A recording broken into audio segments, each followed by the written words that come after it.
Hi, I'm Ashley. I'm Jen. And I'm Sarah, and we are Unabridged, the podcast where teachers take on books. Join us each week for bookish episodes and check out our website, unabridgedpod.com, where you can find lots of new bookish content every week. Find us on Instagram, Facebook, and Twitter at UnabridgedPod and message us there or see our website to get plugged into the Unabridged community. You want opinions about books? We've got them.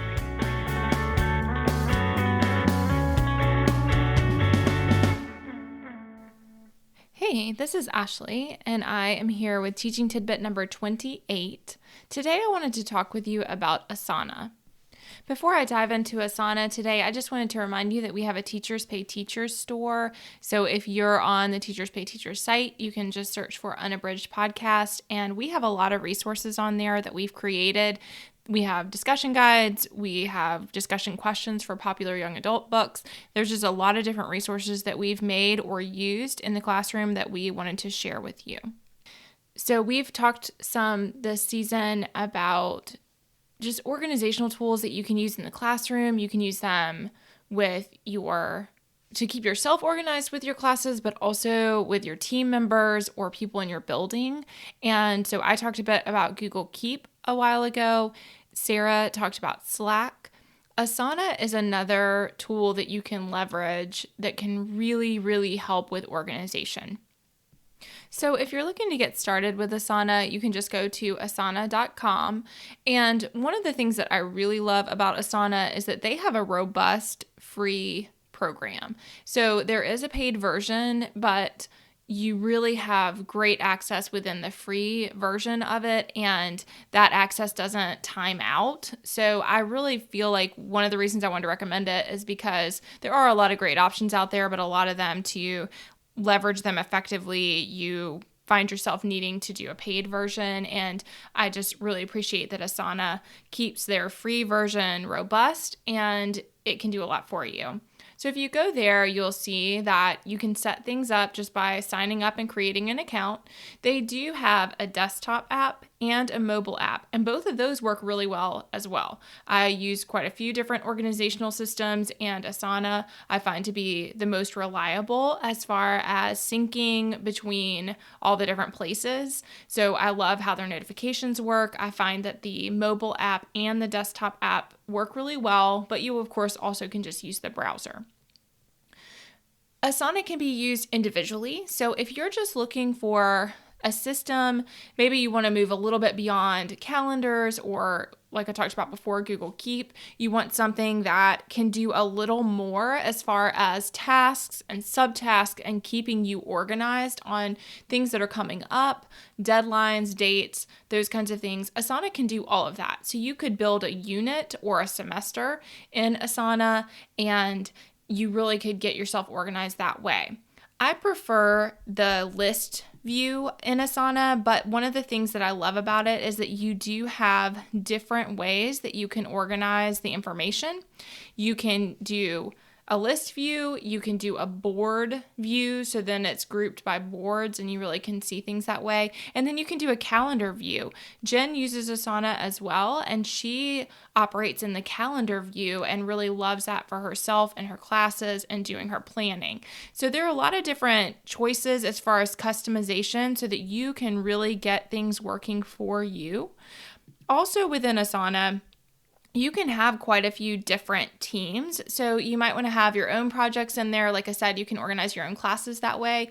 You could choose to have more than one for different classes or more than one board within a project. Any of that would be okay. But you also can have, let's say that I'm on a grade level team and I want to have a place where all of us can plan our units together and make sure that we know who's responsible for which part and just keep ourselves organized, make sure we have our dates set and that we know who needs to do what by which time so that we're ready for the next unit when we get there with our students. That can all be done in Asana as well. You can invite team members. Again, this is still within the free version, and you can invite your team members there. They can get into Asana, and then you all can see the information together. I wanted to note as well that the paid version enables you to make templates. The free version holds that back, But I have found that an easy workaround there is, let's say that I have my Unit 2 is set, and some of that I know I'm going to do again for Unit 3. So some of that structure I just want to keep in place. I can click on my Unit 2 board, and then I can just do the drop down next to the name up at the top, and I can choose to duplicate that board.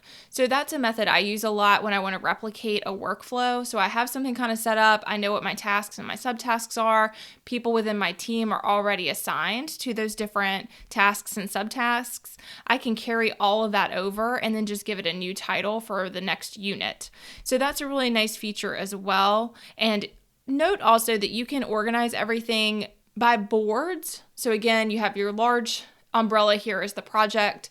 Within the project, you can have boards, but in your board, you can have several different specific tasks, like a section, and those sections can break down what needs to be done for each part. So maybe I have an area where we're just looking at assessment, an area where we're just looking at materials that we need, an area where we're looking at projects and how those relate to the unit. So all of that can be done by section. And then under that, you can have tasks, and there is the ability as well to have subtasks. You can really, I don't want to get in the weeds here, but you really can customize that stuff. So you can set things so that the one thing is triggered when the other thing is completed. There's a lot of different ways that you can make this work for you and work for your team. But the big thing I just wanted to share here is that this is another tool that can really strengthen your ability to be organized in the classroom for yourself, for your team. It could be, you can use it for clubs, you can use it for other school-wide things that are happening. There's just a lot of different choices here as ways to leverage it, but it is a great tool for bringing people together, helping people know who's responsible for what those deadlines are, and all of that can be done in a more automated way that can feel better for everybody and also make sure that everyone's getting things done. So that was my tip for you today. I hope that you check out Asana if you haven't tried it before, and that you can find something that really works for you and makes your life easier by being a bit more organized. Thanks so much for listening. Do you have comments or opinions about what you heard today? We'd love to hear them. You can find us on Instagram, Facebook, and Twitter at Unabridged Pod, or on the web at unabridgedpod.com for ways to support us. To get more involved, you can sign up for our newsletter, join a buddy read, or become an ambassador. Thanks for listening to Unabridged.